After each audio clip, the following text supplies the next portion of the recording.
BushyWX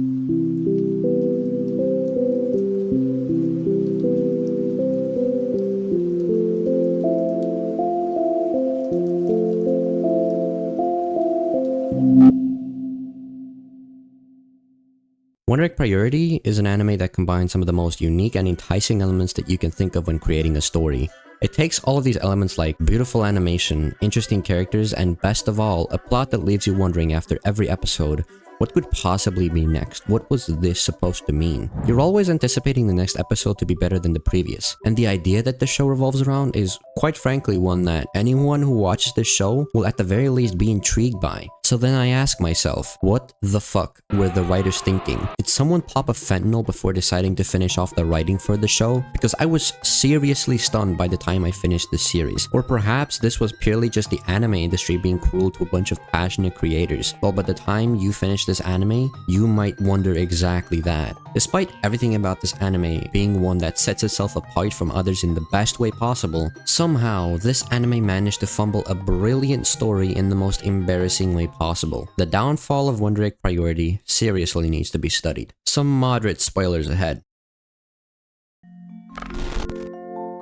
So I can sit here and glaze the show as much as I'd like, but naturally you wouldn't really understand what I'm talking about if I started going into detail about the story of the anime. When you think of a dark anime, do you think of some more gory and graphic shows like Akame ga Kill, or perhaps you think of a show that's really edgy and dark like Another? Your first impression of BushyWX Priority is quickly going to be turned around once you realize that this isn't some slice of life with cheerful anime girls every episode. Within just the first 2 episodes, your entire view on this show will likely be turned full 180 as you start to learn more about what story this anime tries to tell you. Our main character, Ai, is a young girl struggling with a rare condition called heterochromia. Basically, it means your eyes are 2 different colors and aren't the same on each side. Ai has struggled her entire life with it due to always being bullied about her condition, which kind of doesn't make any sense because that is one of the coolest things ever. The bullies just hate the fact that they're common and normies. Anyways, Ai's entire life has been spent alone, wanting a friend to spend time with. That was at least until Koito came along, a character who practically changed Ai's life. She just pops up one day announcing that she wants to be her best friend, and from there on, they were. Yet,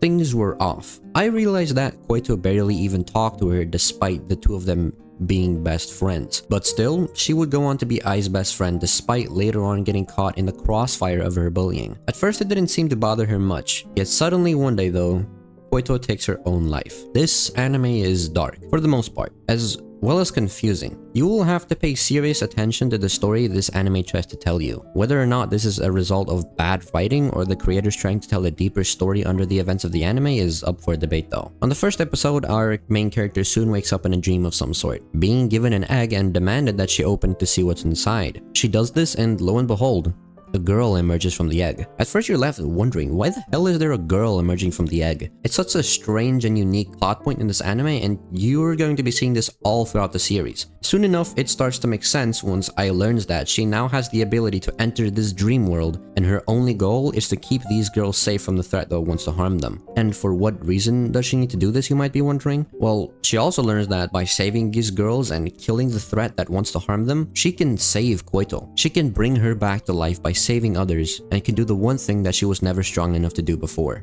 This is the main idea that the anime revolves around. It's such a cool plot point and opens the door for fresh and unique encounters in every episode. I can tell a lot of thought clearly went into trying to make sense of this plot. There are 4 main characters that you will meet throughout this anime. You have Ai, the main character, then there's Neiru, she's a genius, Rika, the troublemaker, and Momoe, who constantly gets seen as a boy although she isn't. All 4 of these characters have something in common, that being the fact that they all once lost someone close to them, and all of those people that they once lost have all taken their own lives. Through the experiences of these characters, we watch as they battle through some very serious fights. Each of these girls have the ability to enter the dream world and save people to further save the person close to them. The anime makes each encounter very interesting to watch, as each of these characters have their own motivations for protecting the girls that emerge from the eggs. It's such a simple idea that you're aware of during the anime, but they make it interesting during each encounter by building on this fact. While watching, you're aware that the anime finds such a unique way to insert these heavy themes into this anime, and you get to follow along with the details on why these kids face the trauma that they do. One episode, the anime hops from a person who dealt with poor body image to something completely new and depressing in order to tug on your heartstrings. Although the anime gets really dark and deals with some seriously heavy themes for the most part, you will constantly be distracted by the cheerfulness of these characters. The anime does such a great job at making you forget about all the sad things about the characters when they start getting motivated during encounters every episode. It creates such a great contrast between the deep parts of the anime and makes you forget about everything. And these fights go hard as fuck.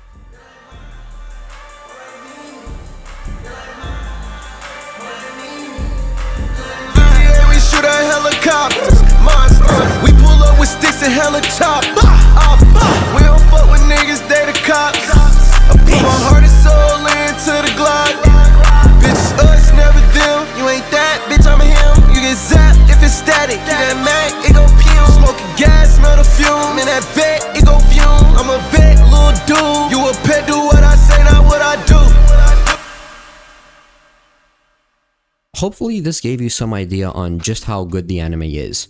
Well, at the very least, to me. You see, I understand that the plot is a little hard to follow, and I'll get into why exactly this anime fumbled so hard during the later stages of its runtime. So now you know that this anime had insane amounts of potential regarding the story that it was trying to tell. However, you'd be surprised to learn that despite all that, when getting to the later stages of the season, this show starts to make little to no sense in the way that they decided to conclude the story that they've been building on. The earlier episodes leave you intrigued and curious about every plot point, and you start asking these questions regarding why some things work the way they do. Like, how do these girls get into the dream world in the first place? At first you think that they just go to sleep, but later on in a different episode, you're shown that for some reason one of the characters tries to go down a kiddie slide to get there. And how come we're never told how these two characters became puppet-looking creatures despite having an entire episode dedicated to their backstory and why the dream world exists? Point is, a lot of things go completely unaddressed or are just blatantly skipped over. It's like the writers weren't even on the same page at all during the two halves of the season. And don't even get me started on the special OVA they released. So basically they attempt to finish off the story in one final 40-minute episode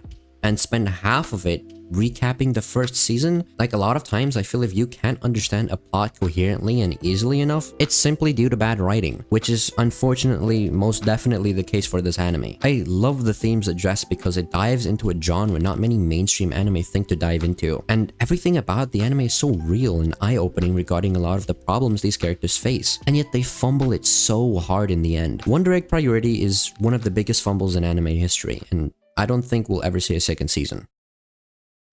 So although despite everything ending so horribly, I still think anyone who's interested in an anime that deals with these kinds of heavy themes should watch. Couple that together with some great characters and insanely good fight scenes, and I bet you will at the very least have a good time watching it. Although just don't pay attention to the ending at all, okay? I don't know if it's stupid of me to recommend people watch this anime despite everything ending so horribly. At the very least, I had a fun time watching it, so hopefully other people will too. And hey, if you made it to this part in the video, I want you to subscribe. I really appreciate you watching this far. I hope you enjoyed the video. Be sure to go follow my Twitch too. I stream sometimes. I want you to like this video so more people can see it, and that way we hopefully get one step closer to reaching 1,000 subscribers by the end of the year. Alright, that's about it.